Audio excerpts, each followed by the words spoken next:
I work in a 9-bed queue that we night shift nurses swear is haunted.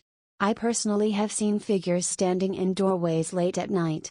Blinds and PT's windows go up by themselves, call bells come on when room is unoccupied. One night, another nurse and myself were giving a bath when the TV started flipping through all the channels. The remote for the TV was behind her on a stand. Another time she was giving a bath by herself to a TV, sedated and restrained PT. She was down on her haunches tying his restraint when she felt someone or something run their fingers through her hair. The PT was on 100 micrograms/kg of Diproven, so it was not him and there was not anyone with her in the room. The scariest one is one night we admitted a PT into room 9. After we had gotten her into bed, she looked at the wall in front of her and asked what was on the wall. We looked and here was bright red blood running down the wall. Needless to say, we checked ourselves. The PT and the ER personnel had not left the floor and no one had a fresh cut or open area on them. Well, the week before a young lady had died in that room. She came into the hospital care of obid pain. She ended having a upper endo and perforated something. She had projectile vomited blood all over that wall and floor.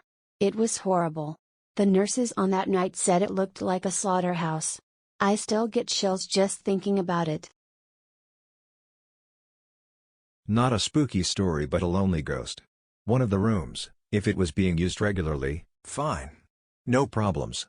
But, since it was a room at the end of the hall, it was used for storage lots of times. If a couple of weeks went by and there were no patients/activity in the room, the call light would start going off, 4 to 5 times a shift.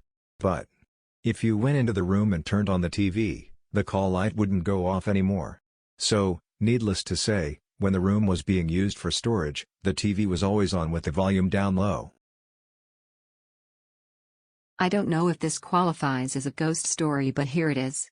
I was taking care of a 12-year-old with aplastic anemia. A week before she died, every day, at 12:15 p.m. I would get a cold chill across the back of my neck and the hair would stand up. I mentioned it to the evening nurse, who was convinced she would die at that time. Several days later, her parents decided to cease all treatment. She lapsed into a coma. At 12 noon, she woke, asked me to hold her up, said goodbye to her parents, grandparents and siblings, and died in my arms. It was 12:15 p.m. This isn't really a ghost story, but it definitely gave me chills. I was working in a critical care unit and there was a minister that was a part. I can't really remember what was wrong with him, but I do remember him saying that we better get his family because he would be going home soon. In the course of the next hour, he was made a DNR. I promise you, after that man died, he had a glow coming from his face and a smile that was so sweet. I have never seen anything like it. Nurses from all over the unit came to see this man's face and everyone that saw it, cried. To this day, I get tears in my eyes thinking of it. I cannot think of any other word to describe it but heavenly.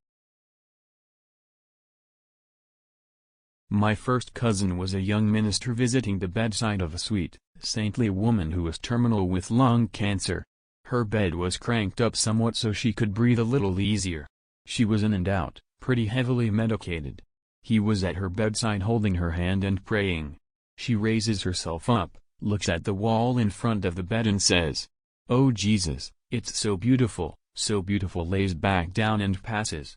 Sure made an impression on my cousin, who went on to have a wonderful ministry. If you like stories like these, please support this channel by leaving a comment, liking, subscribing, and/or sharing. Please comment which story you found the most interesting. Thank you for your time today.